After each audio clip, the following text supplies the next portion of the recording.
Thank you for tuning in and welcome back to the Sandwich of Coherency.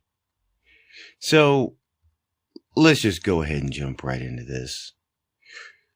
We've talked a lot about, over the past months, about the White House administration and this endless supply of money they seem to keep coming up with.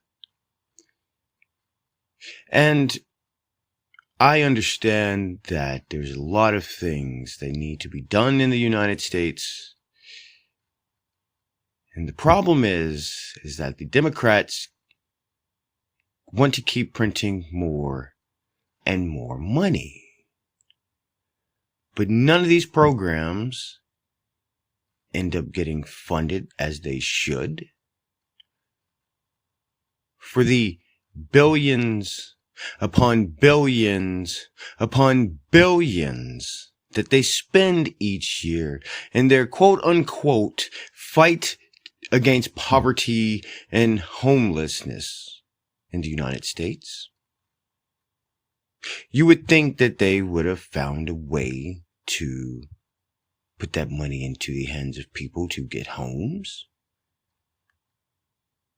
to fight the poverty and the hunger that apparently just keeps increasing each year. And each year they throw more money into it, and each year the problems continue to get worse. California has a homeless population that is growing exponentially each year, and each year they throw more money at it. And each year it gets worse. So we have to ask ourselves, is the problem government spending? Because I think it is. We've talked about it before. The money they keep wanting to spend goes to create more programs. Yes, they're creating more programs, but they have to create the offices. They have to hire the people. Which is why by the time you get done with everything, there's not much left to go into the program for what it was meant to do. Now, if you remember Jason Smith, we listened to him when he explained the problems with the Build Back Better bill and the simple fact that you had a multiple thousand-page document that nobody had read, but there was tons of money to be spent, and nobody had any clue what was in it. Pelosi and her gang were making changes to the bill in the middle of the night, and they were sending it to the members that were voting on it an hour before it's to be voted on. Imagine getting 1,500 to 2,000 pages an hour before you're supposed to vote on it, and you're printing it. How much time is there to read and understand each of the bylines on each of those pages, the regulations? To think that this is honest spending. These are just pet projects that were in there. And now you have the Biden administration with a $5.8 trillion budget proposal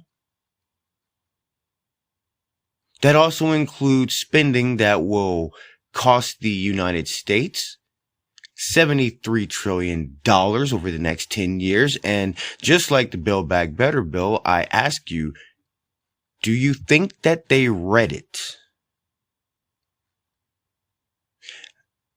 Or is this just a potluck of everybody whipping up their own dish and just throwing it into the mix so that it can be voted on?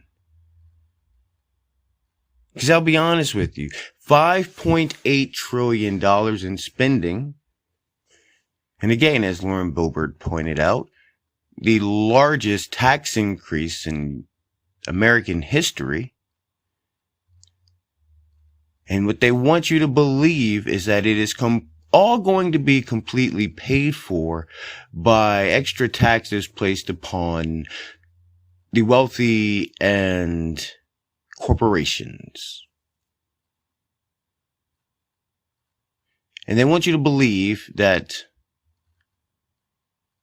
it won't cost anybody making under $400,000 a year anything. They want you to believe that your taxes will not go up a single cent. But guess what? That's impossible. That is completely impossible, and they know it, but it sounds good.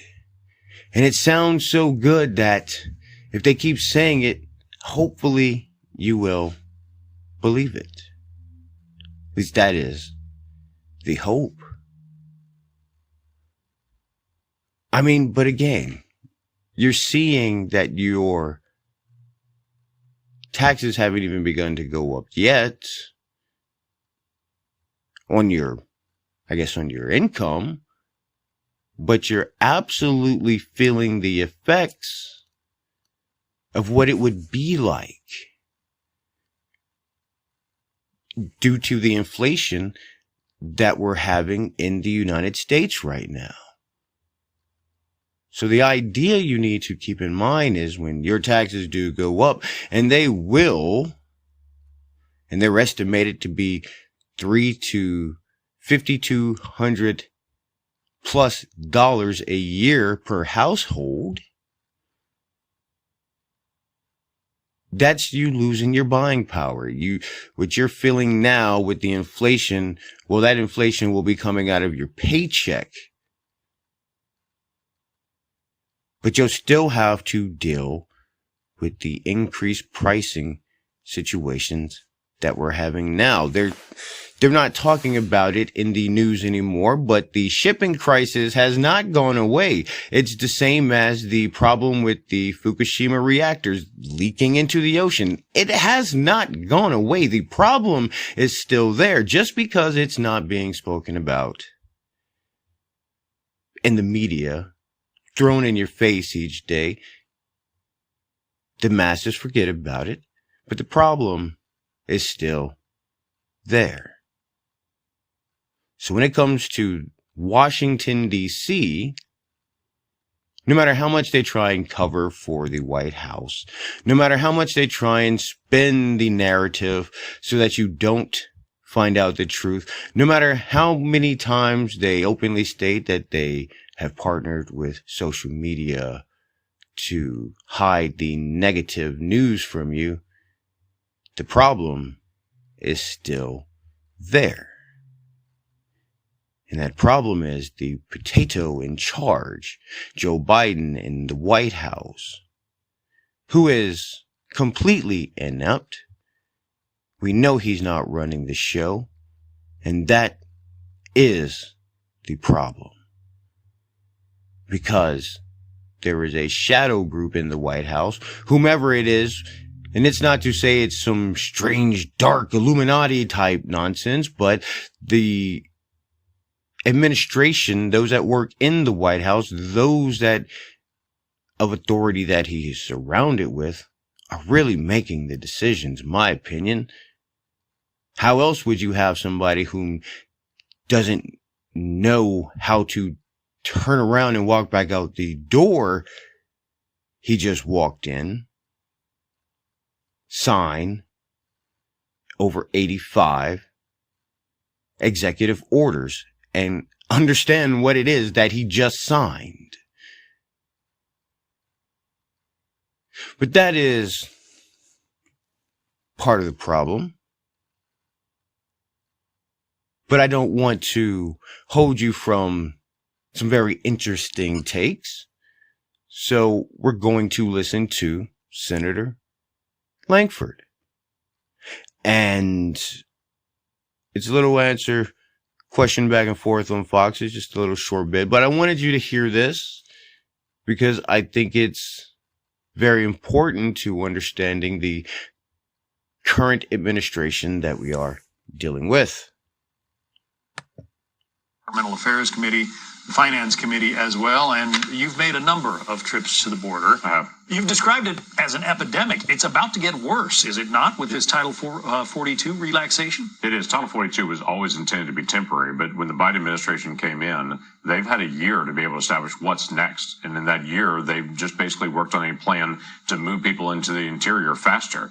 They're talking about how do I pick people up here at the border and move them into the interior so there's not chaos at the border. Instead of working on a plan of how to be able to stop it and turn it around, they're talking about how to be able to move it. And strange as it is, they're saying that the pandemic's over at the border, but members of the military are still being forced into retirement if they don't get the COVID shot. We still are wearing masks on planes, and the administration's still requiring that. So they're picking and choosing where the pandemic's over. Why do they not think that this is a crisis? If they thought it was a crisis, they would stop it, would they not? They should stop it and can stop it. They have the capability. Just the most basic of things. They need to have whoever gets in first, the last person in is the first person up for a hearing, and send the message to people. If you cross our border illegally, yes, we're going to put you in a trial, and then we're going to do it right now. Right now, when you cross the border, you're given a piece of paper. You're asked, where would you like to go in the country for your hearing? And then they're given a piece of paper to go to a court in that spot 6 years in the future. 6 years they're allowed to stay in the country. If you do that, you're sending a signal to the rest of the world.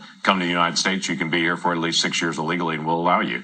That's a mistake. We have no idea who these people are. I mean, they're coming not just from Guatemala, Honduras, they're coming from all over the world. That's correct. And the Biden administration continues to say we're talking about root causes of migration coming in, and they focus in on what's happening in the Northern Triangle. But we've had people from all over the world. In fact, last year we had every single country in the world that illegally crossed our border. This year, we've had over 150 different countries just this year crossing the border. And so you've got people coming in illegally from every country that you can name. So this is not about root causes. This is about facilitating illegal trafficking in the United States. And every one of those people is paying between $4,000 and $30,000 to the cartels in Mexico to be able to cross the border. So this is about $10 billion to the cartels in Mexico just last year and moving people illegally. So we're enriching the cartels, and we're devastating our country right now. Doesn't this also hold down the wages of American workers?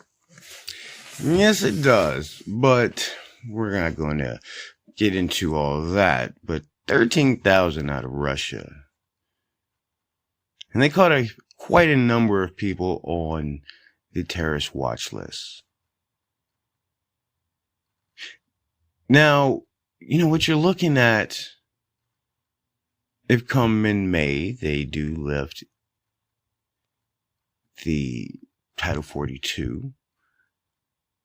I mean, they're estimating that it might take a week, maybe two. But once it begins, they're estimating you could see migrants that illegally crossing at the border going from 7 to almost 20,000. You know, we've gone over that, but that's a day. That's like just now the odds are, will they hit those high numbers 7 days a week? More than likely not. It's probably not going to be 20,000. It could end up being somewhere between,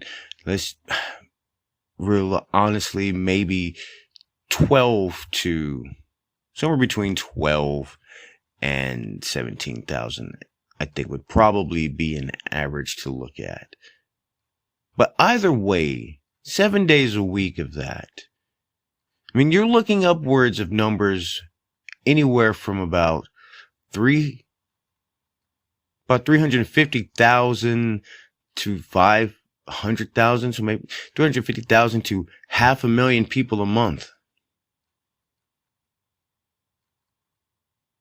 You know, when you look at it in that perspective, 500,000 people a month. You know, those are huge numbers, and you got to ask yourself, the United States can barely take care of its own citizens in poverty and dealing with homelessness, as, I mentioned earlier. And with all the things that are happening You really have to ask yourself, you have to decide, you want to be humanitarian. We understand that. There's nothing wrong with that. But you have to first ask yourself, how much can your house take on? Can the United States comfortably handle taking in 350,000 to 500,000 people a month, every single month? And should the Democrats win in November, which, let's be honest, at this point, that would take an absolute miracle. But if they did, would the United States be able to sustain nearly 500,000 extra people every month until 2024? People are already complaining about the job markets and whatnot. Those jobs are going to get filled up really quickly. And if you don't have one already, you might find it very difficult to get one at that point. Because when you're bringing in 500,000 people a month and you're allowing them to stay, they're going to need somewhere to work. And as the growing number of Americans have begun to refuse to work, positions will be filled. This is not an exaggeration. This is a reality. If you have a community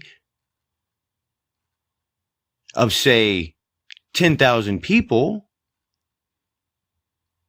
and 50% of those people decide not to work, and businesses have to start shut down and everything else, and then you bring in an influx of unemployed people by the thousands, 1, 2, 3, 4, 5, those people that will refuse to work will continue not working because those extra unemployed people that they brought in that want to work are going to fill those jobs. Supply and demand.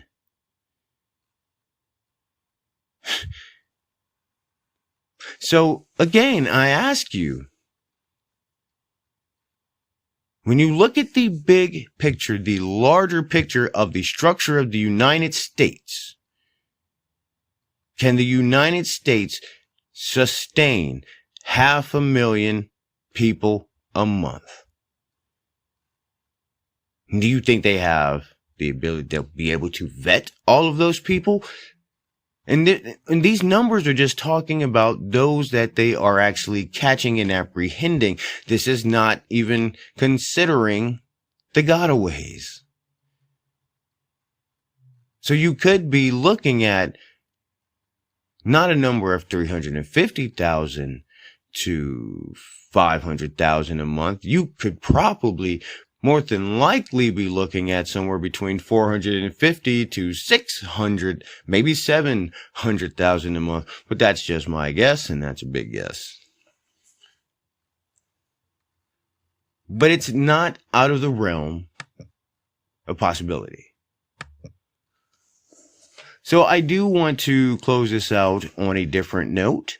And if you've been keeping up with us and keeping up with the Supreme Court confirmation hearings, you know that Ketanji Brown is going to get all the Democrats. And she might get one Republican. Maybe not. Maybe not. But I want to play a little bit of Lindsey Graham and let you listen to a little bit of his reasoning of why he's voting no. And it falls in line with the sentiment of many of the Republicans for, amongst other reasons. Besides being her statement of she has no judicial philosophies. Now, some might say that, oh, that's a good thing. She's just neutral in a sense, but, it's hard to believe I don't think a person becomes a judge without having some kind of philosophies, or a personal philosophy on the law and how they execute it.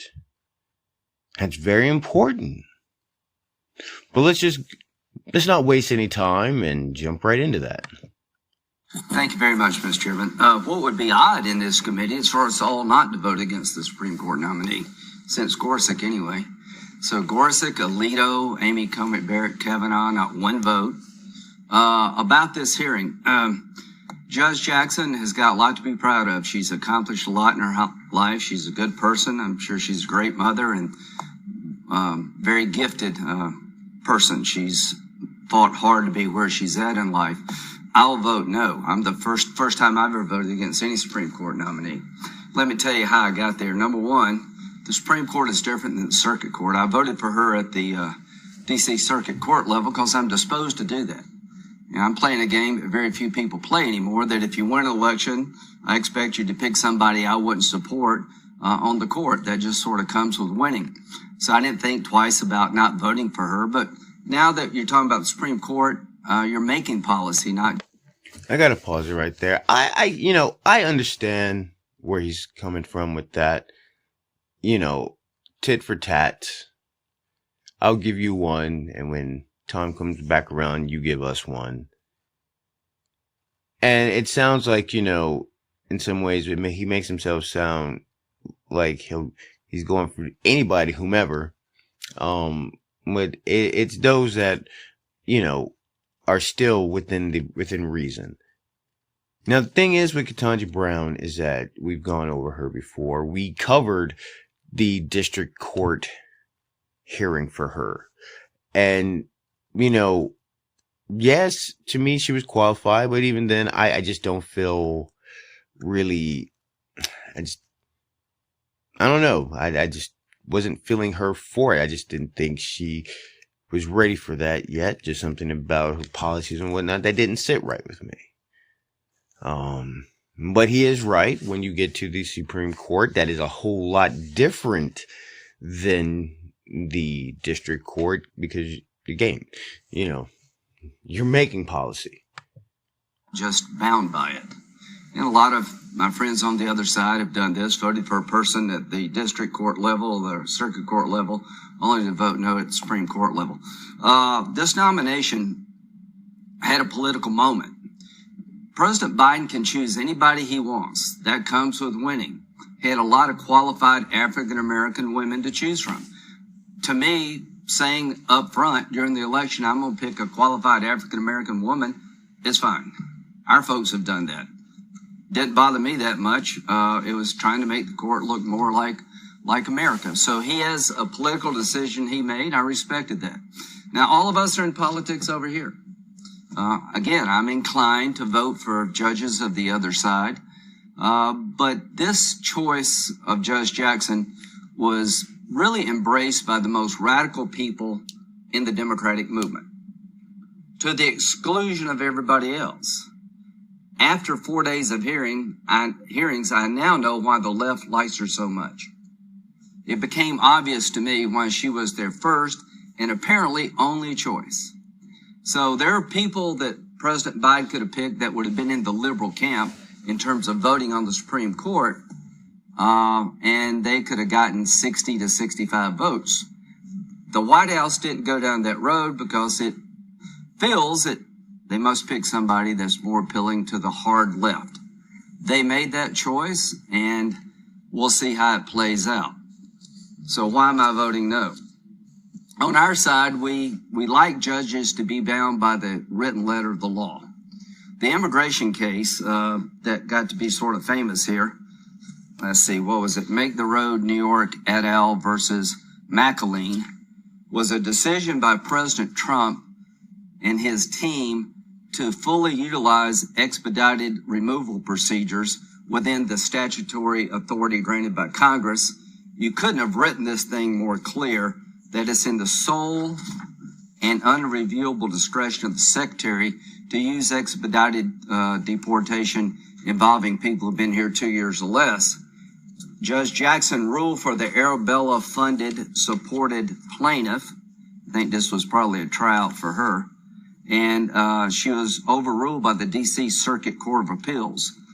Not exactly the bastion of conservatism. There could hardly be a more definitive expression of congressional intent to lead the decision about the scope of expedited removal within statutory bounds to the Secretary's independent judgment. The forceful phrase, sole and unreviewable discretion by its exceptional terms, heralds Congress's judgment to commit the decision exclusively to agency's discretion. Well, she took the plain meaning of the statute, set it aside, did legal gymnastics to basically issue a temporary injunction. That, to me, says everything I need to know about how she's going to govern. She wants the outcome, she's going to find it. She's going to get it. Activist to the core. The child pornography. We won't get into the child pornography cases anymore. We've covered those quite enough, and I think everybody is quite on the same page that her rulings were absolute garbage. But Lindsey Graham is right because, as we actually talked about the other nominees, because the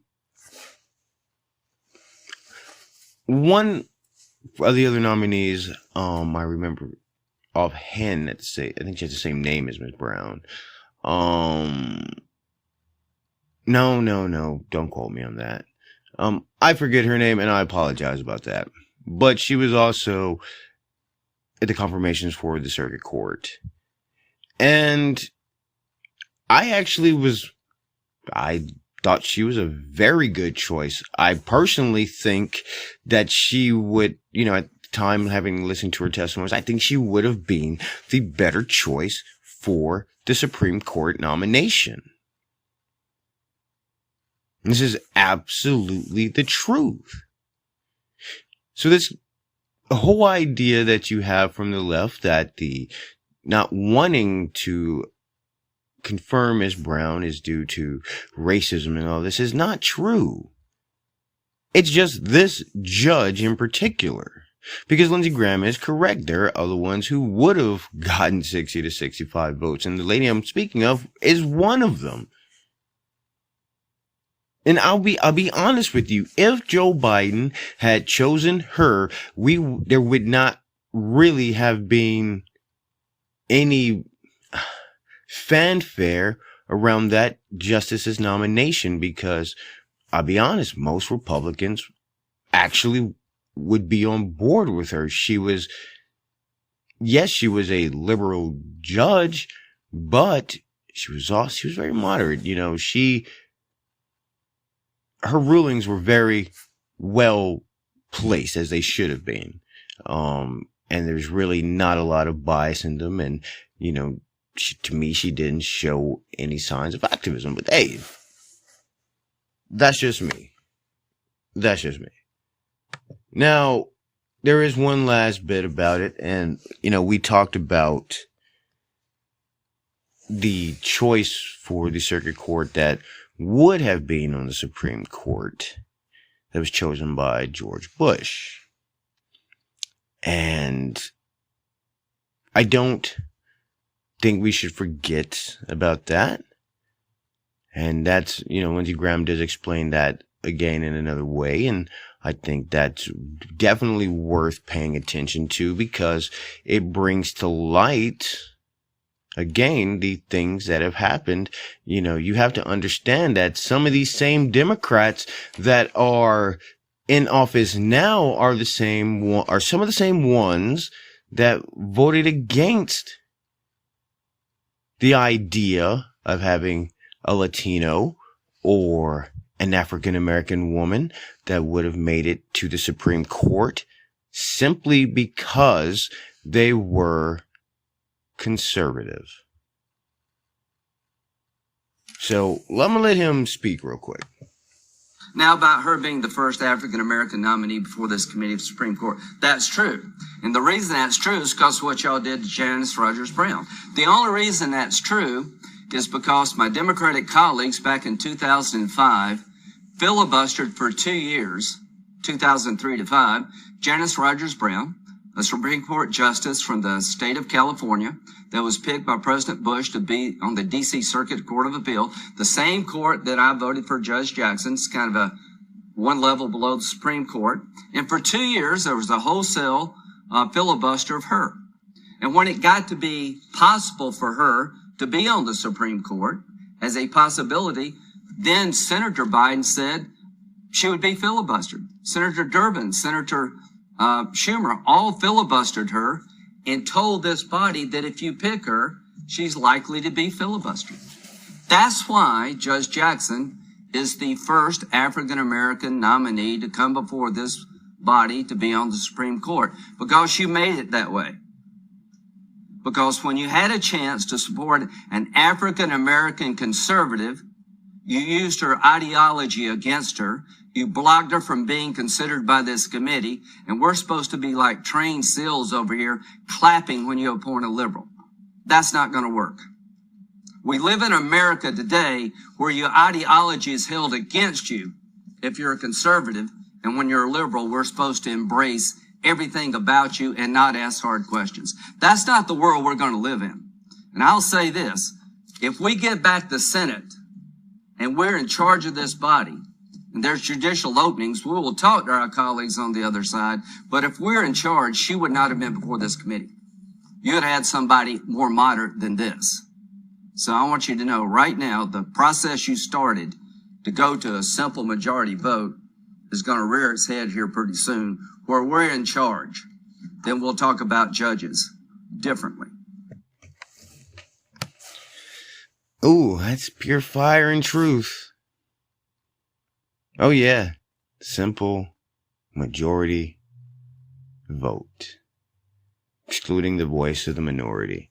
That's why we need those 60 votes, not just the 50 plus the one from the vice president. But hey, it is what it is, but that's not what it should be. You know, and like I said, these same people were in office then. You know, and as they were the ones using the filibuster as well. Both parties use it. And then, I want to speak on this filibuster thing one more time. It's been a while, but I just want people to remember that the Democrats used it more than any other administration during the Trump administration. I mean, they were using it like it was going out of style.